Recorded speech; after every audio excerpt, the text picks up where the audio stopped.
No problem.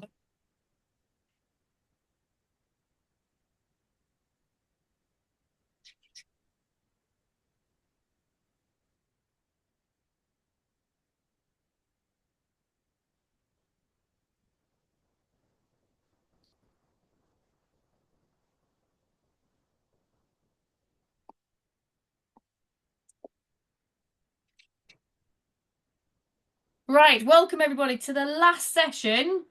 We say the best to last though, obviously, um, with Kostov and Chelsea. This is the last in the series with Kaustav Mitra from Blendid and Chelsea Berry, who's joining us, who's the Director of Dining Events at the University of Puget Sound. Is that right? Puget Sound? Am I saying it right? Close. It's Puget Sound. Puget. I do apologise. No worries. Um, Again, a bit of housekeeping for during the session.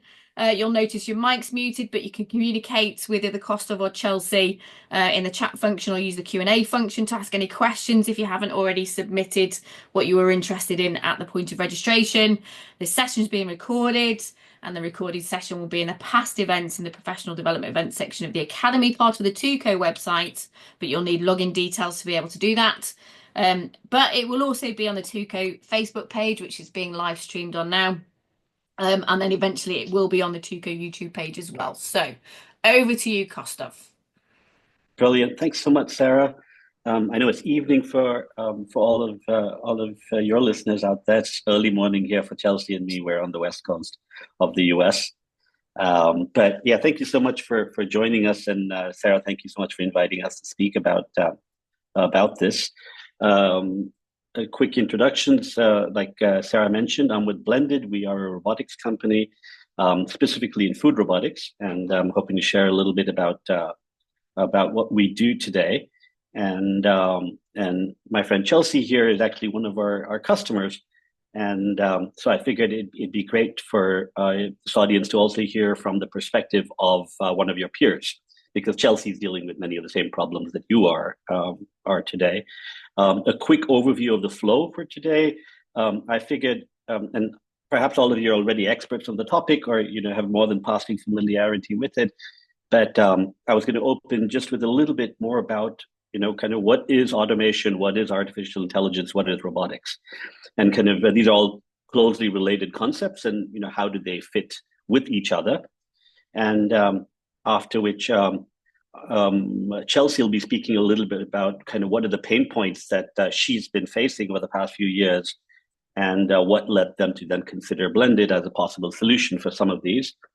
After which I'll share a little bit about Blendid itself, what it is, what do we do, how do we do it, and then to get to the fun part, really, how do we actually use artificial intelligence in Blendid? And there's a lot of it.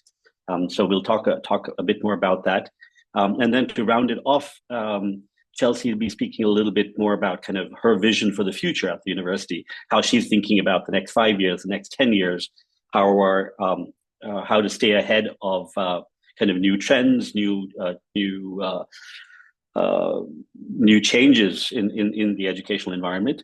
And then if we have time, I actually made a little bit of a kind of a one slide just talking about all the various places where artificial intelligence is showing up in kitchens.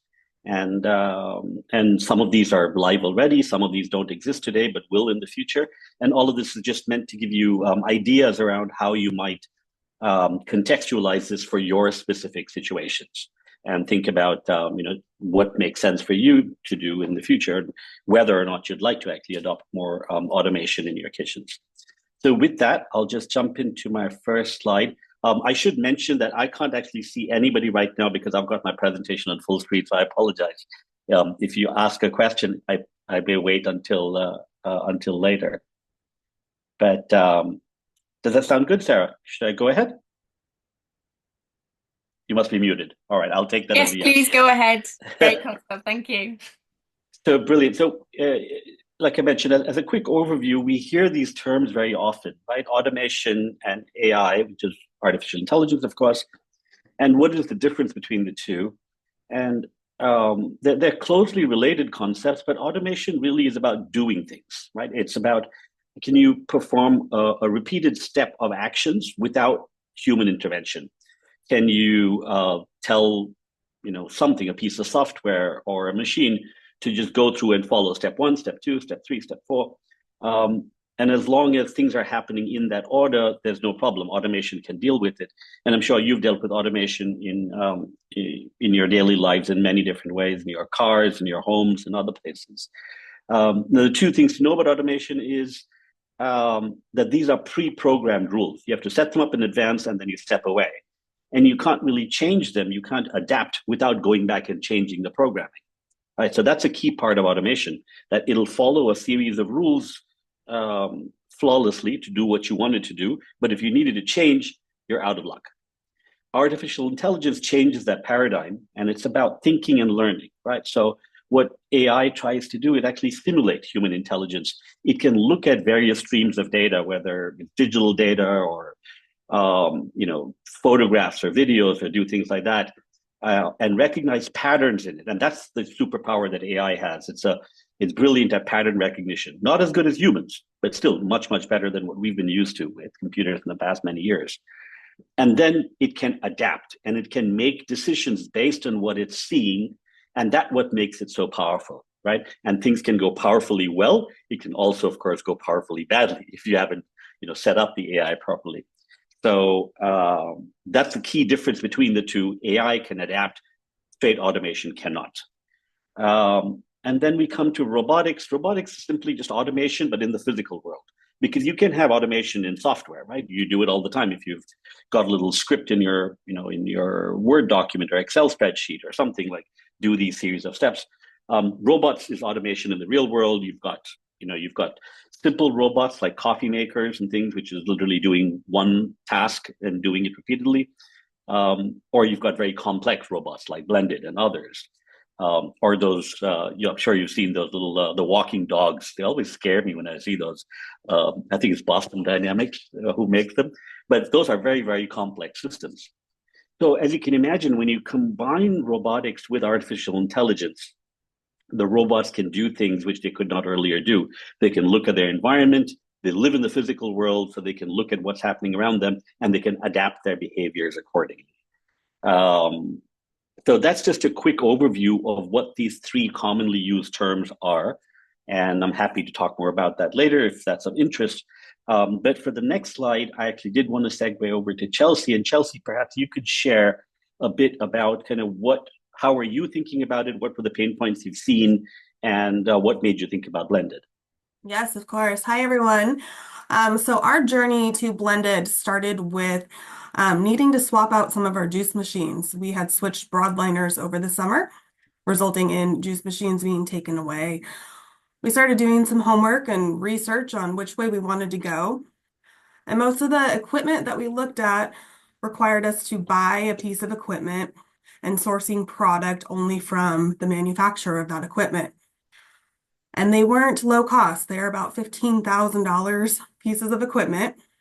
And that always gets a little concerning to us because if the company goes out of business or changes, we have the machine and we don't have the equipment or we have the equipment, but we don't have the product to fill it with. That happened to us one time with a waffle maker, automated waffle maker, to be honest.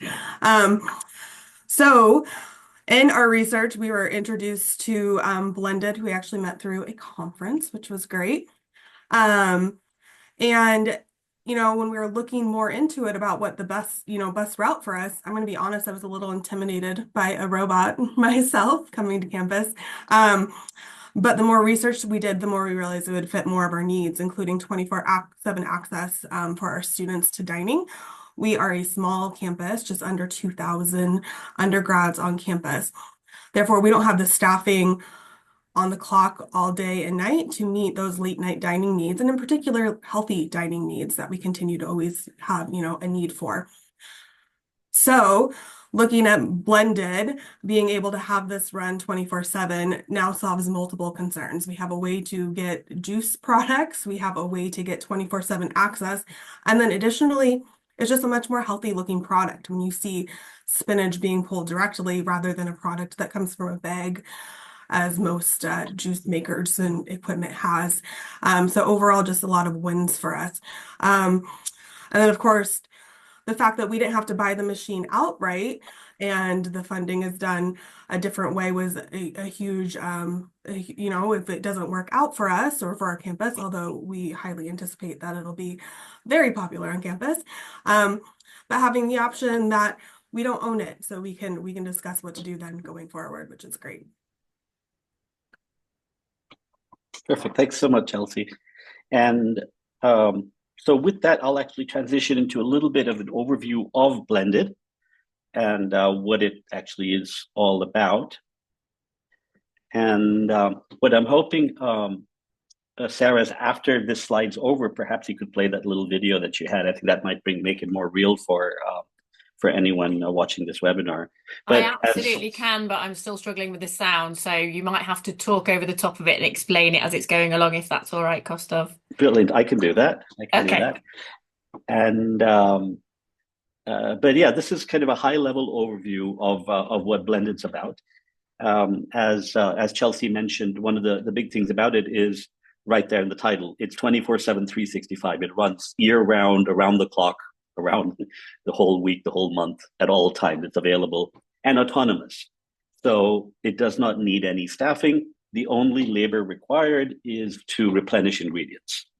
And periodically there'll be some like cleanup or things to do inside, but the load is very, very minimal. At its most essential, what is it? What can it do? Well, Blendid is it's a kiosk. It's about 8 feet by 8 feet, if you can picture the size.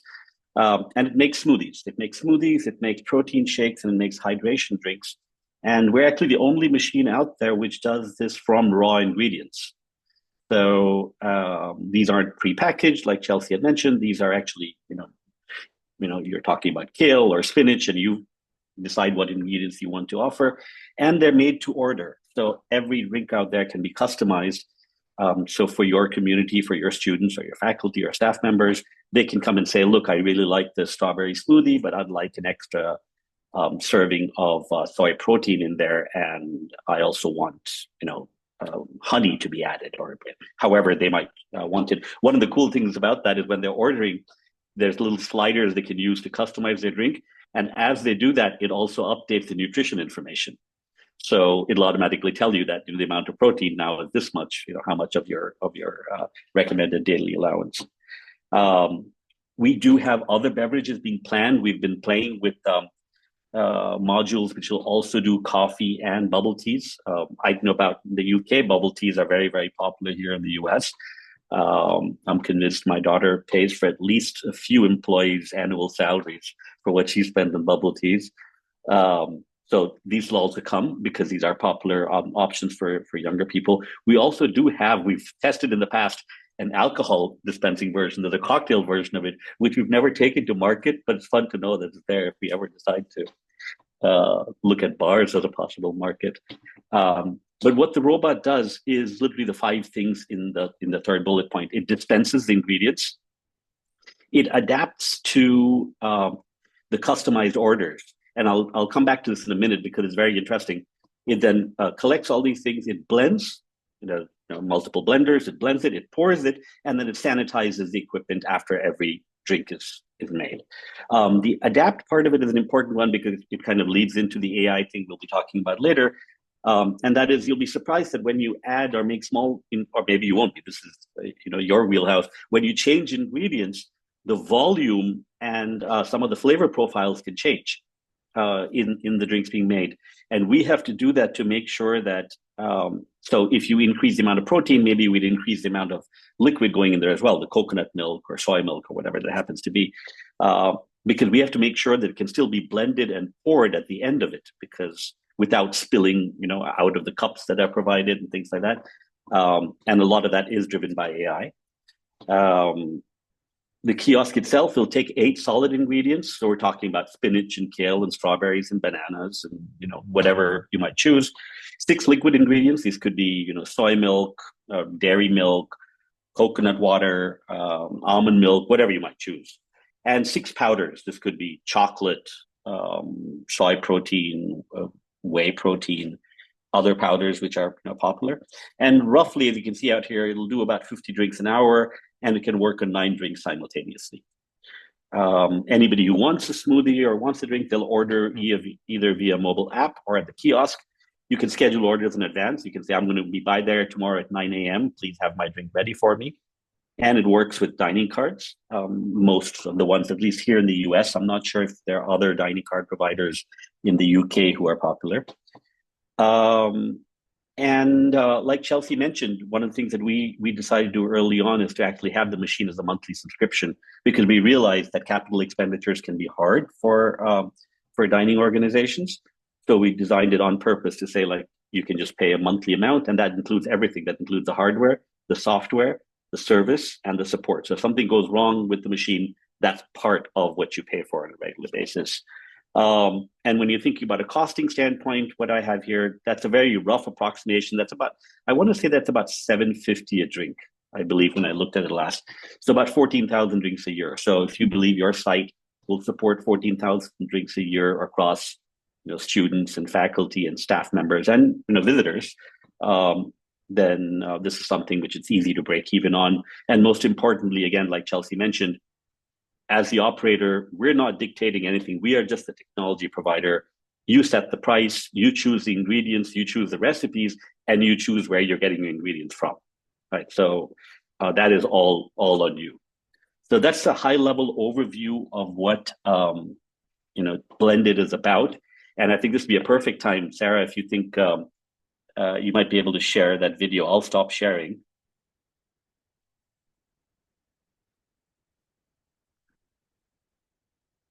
And if the sound is not working, I'm happy to talk over it. But this is actually a video of our kiosk at UCLA. It's at the UCLA Student Union building. And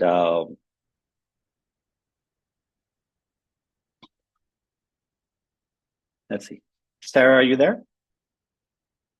I think you're muted. I'm here.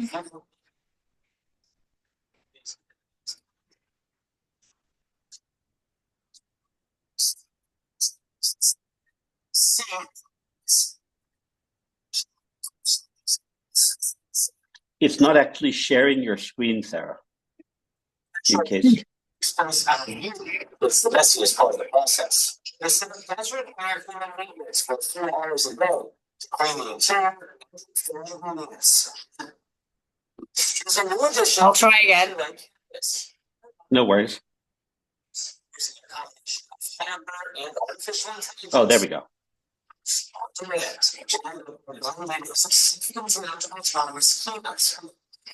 So as I mentioned, it's about 8 feet by 8 feet.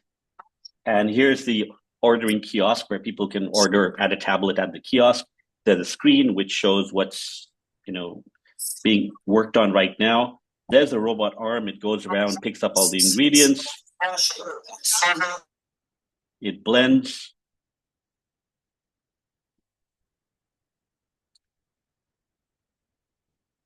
And after it's done, it notifies either on screen or via text message.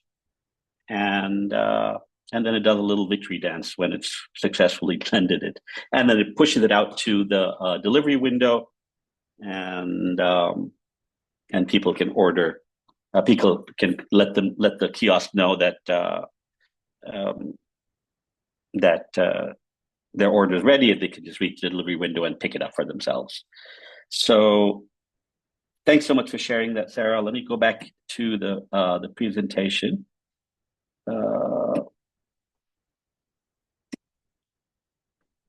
So I did want to spend more time on AI because I know that's the exciting topic that all of you wanted to hear about. So just a little bit about how we use AI in Blendid itself. So first of all, as a product, Blendid has more than 200 person years of R&D. You'll be surprised at the number of ways a robot making smoothies can go wrong. So of course, every time something went wrong, we'd be back to the drawing table and how do we fix it? How do we make sure this doesn't happen? And over time, what we found is that there were many problems that lend itself very well to AI. So there's actually 9 separate AI subsystems inside the software that a Blendid kiosk uses. Here are some of the most common ones. So first is quality control. So we actually have a system of, I want to say 6 cameras, which are internal facing cameras who monitor the inside of the kiosks. And one of the problems we had early on is when the ingredients were being loaded, the incorrect ingredients were being loaded in the incorrect spot. So we'd end up with spinach in the slot meant for bananas and bananas in the slot meant for mangoes or what have you.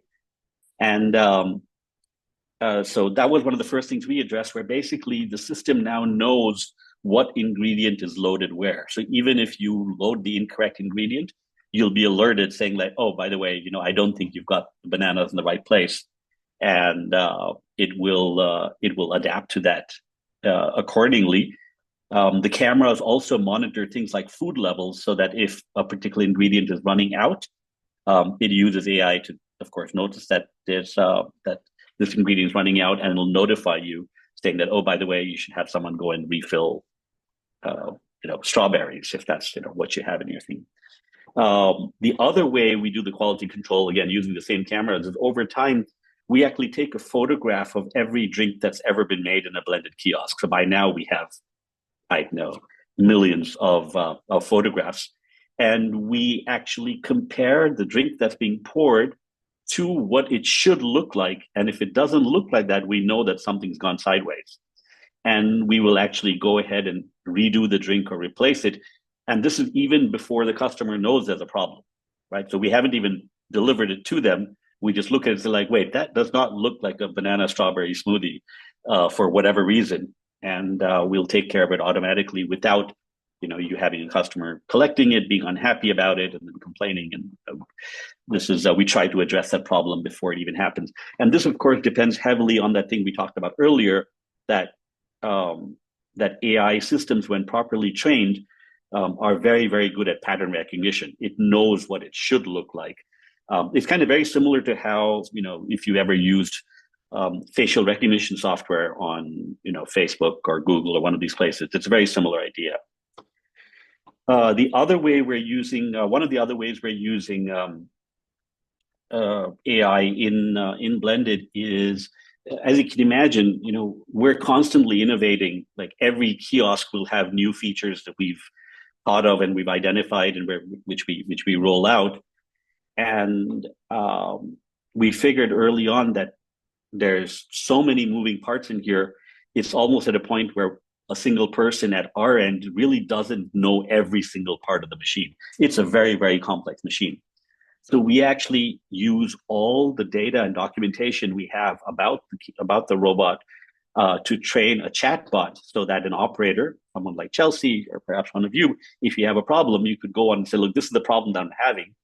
And the chatbot will actually, is already trained and will respond saying, oh, if you're at this location, this is the model that you have, then this is what you need to do. Go around to the back and kick it thrice right over here. And that's only possible because of AI. It'd be different if we were producing 10,000 identical kiosks at any given time, but that's not the case. So AI is one of the only ways we have of actually being able to track and effectively support anyone who's running a blended kiosk. And I'm sure you've seen chatbots yourselves. Perhaps you've used ChatGPT or any other chat-based software to see, when it works well, it works really, really well. And then the fourth example is actually very interesting. It turns out that when properly trained, AI is a very good source for creating new recipes. So we might go in and we'll be like, okay, we want to try out a new ingredient. I'll give you an example I did myself. This is about 3 weeks ago.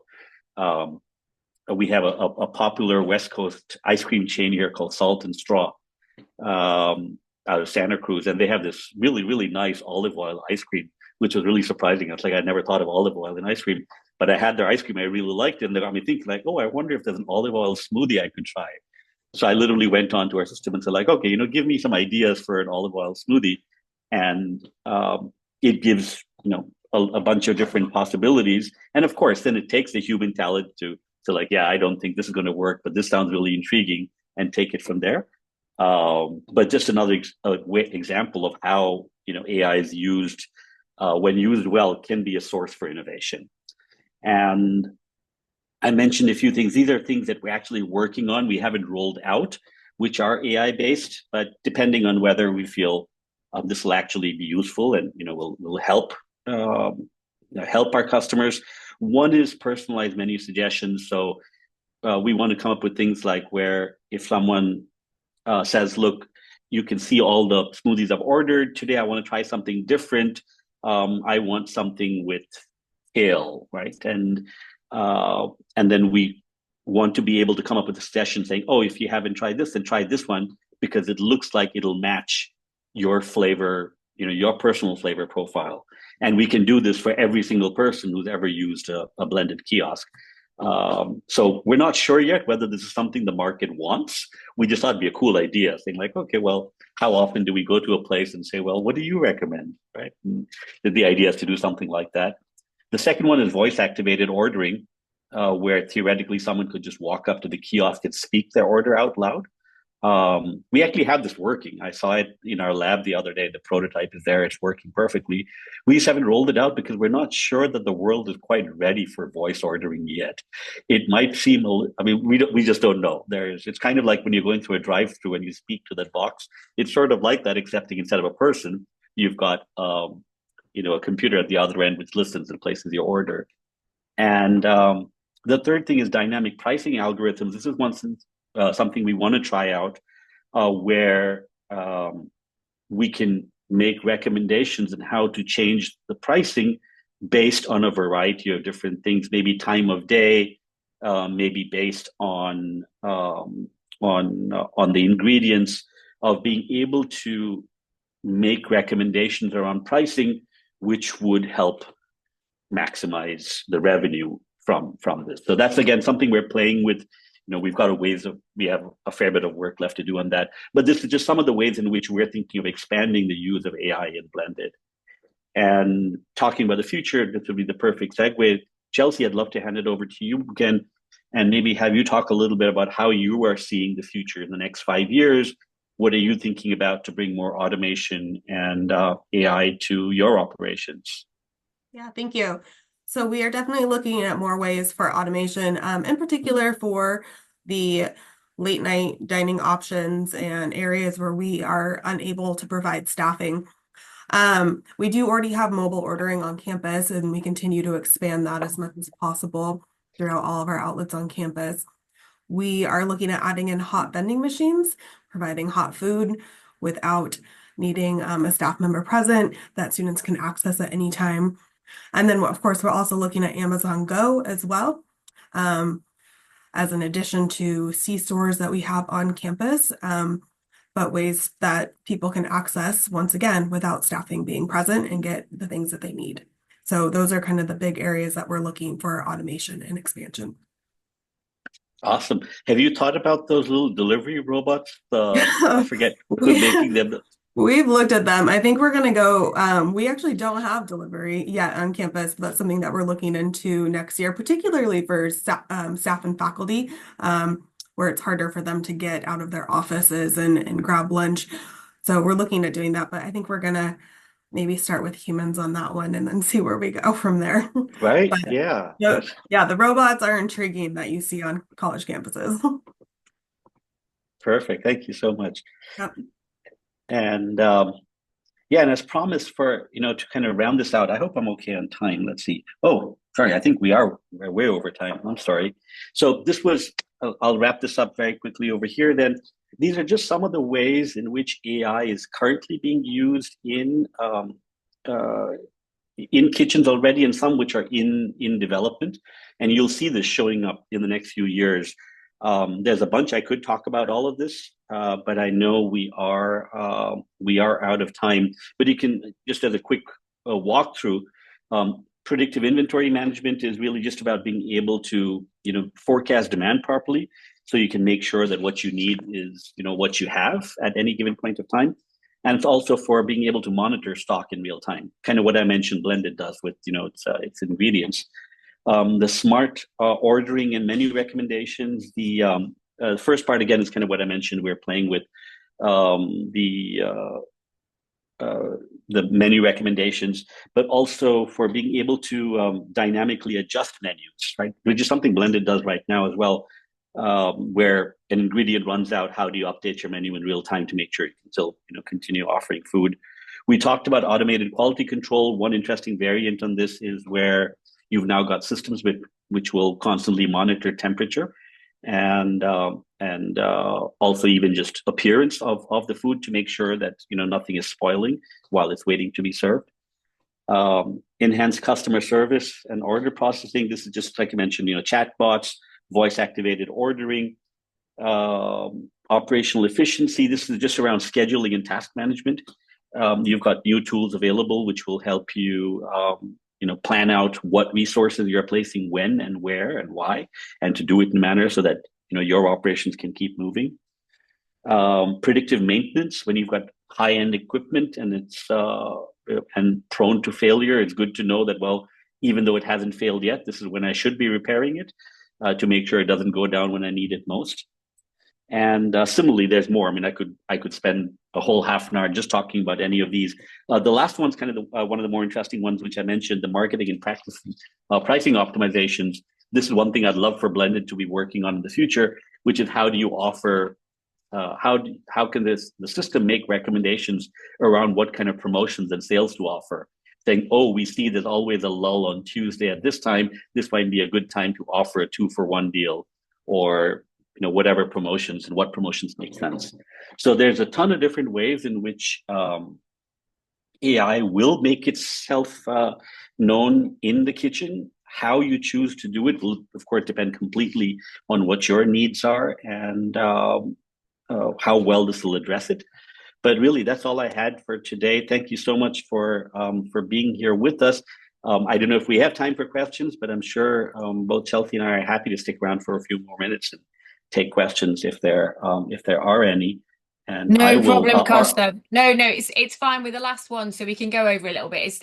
It's very interesting to hear all the things that might be coming up in the future, and maybe some stuff that's already ready relating to AI and technology. And I really enjoyed the difference between automation and AI that you introduced at the beginning, Kaustav. Thank you very much for that.